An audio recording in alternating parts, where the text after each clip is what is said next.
AM.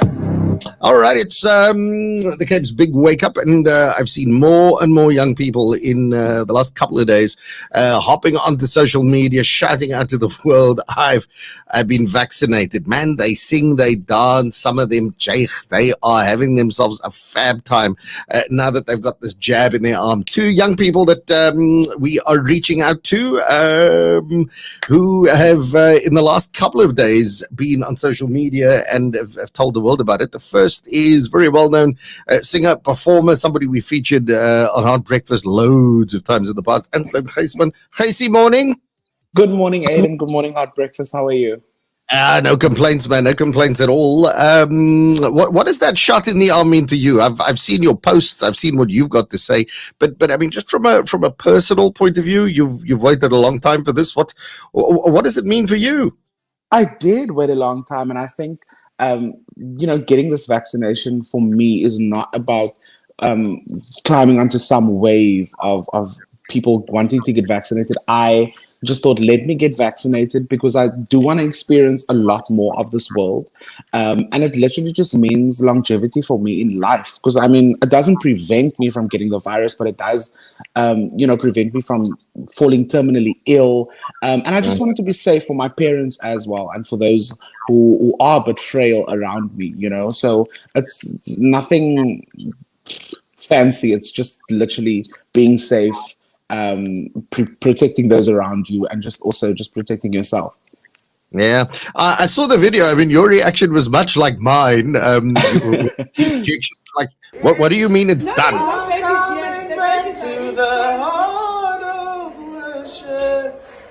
Come in. Oh, wow, that was so easy. Oh. You wasted your feelings, you see? Hi, it's me, Bobo. You can't sit with me. I'm a vaccination, Bobo. No, there's no babies yet. You don't even realize that needle is going into your arm. I was petrified. Like, I was literally so scared. But I think the nurses are also very educated in making sure that everybody receiving the vaccine is comfortable and that people are at ease when they, administer the vaccination. And before I knew it was over, and I was like, this is not so bad at all. Let me go every day then. And the one point I want to pick up with you, so there are among the naysayers, and I mean, come on, it's your right. If you hold a view that says this is not what you should be getting, well, then I suppose you're entitled to that view. But part of what the naysayers are saying is, die is nie van die Here nie. Dis ongoddelik. 'n Mens mag dit nie kry nie. And I know you hold particular views around that, right? Yeah, no, absolutely. I think people know that I'm extremely spiritual. And there's a difference between religion and there's a difference between spirituality and wisdom. I think as if you are spiritual, if you are kingdom-minded, as I would call it, you would apply godly wisdom to understand that die Here maak mos sekere mense om sekere goed vir ons te maak. If he didn't make doctors or if he didn't design doctors, how would we have had cures for certain illnesses and things? So I think there's a very fine line between being spiritual and applying wisdom. And I just, everybody's entitled to their opinion, but I also just urge everybody to apply wisdom, extract your feelings from it and look at this thing from a wisdom-filled perspective or out of it. But we respect everybody who doesn't want to take the vaccine. That's on them. I think we must just do what feels right to us. Yeah. All right. I'm going to park it there with Anslin for now. To bring in somebody else into the conversation. She is a law student at UWC, and I saw a post of hers that I found particularly profound. Amber Gelderbloem, very good morning. Thank you so much for joining us this morning, not only on the radio, but on all of our social media. You had the shot the other day, and what did that mean to you? Morning, Aiden. Thank you for having me this morning. So, personally, I felt like in that moment, it was a very emotional experience for me. I was sitting outside of the station before I had to go in and get the vaccine. And I was just sitting, and for a moment, I had this overwhelming flash over me. And I was like, wow, thank God for doctors. thank God for scientists, virologists, epidemiologists. Like, God put people on this earth to work through him, to do his work, to help us, to heal us. So I was just very overwhelmed in that moment. And I just want to extend a thank you to any doctors who are listening, virologists, sorry that I'm sounding so shaky. I still feel a bit emotional about it. Yeah. Because I feel like I sort of owe it to them, and I owe it to the people around me, people in our community. So yeah, I just want to say thank you to them and everybody who's actually experienced COVID. So many people have died from this thing. It's actually a monster that we're fighting. So yeah, that's from my point of view. I mean, the thing that somebody forwarded me your post, and the thing that struck me particularly is you say, getting vaccinated was a choice I made for every person who lost a life, every family who grieved and who are still grieving the loss of one or more of their loved ones, those on ventilators, the elderly, those with comorbidities, people who suffered bad cases of COVID, and those who still have ongoing side effects and are still recovering. It gives me an indication that you're part of something that in your mind anyway seems much bigger than you. It's a jab in your arm, but it's your contribution to making sure that, well, you're almost doing good by the people who've suffered so badly or who have lost and have died. Yes. So when I was sitting in the chair, I was thinking, this thing is way bigger than me. Like, I feel like I have a duty. I need to be a hero now and try and help save other people's lives, because we've already lost millions around the world. So I felt like I owed it to everyone who has suffered, and all of the doctors and scientists and everyone who's helping us try to eradicate this whole thing. Yeah. So, yeah.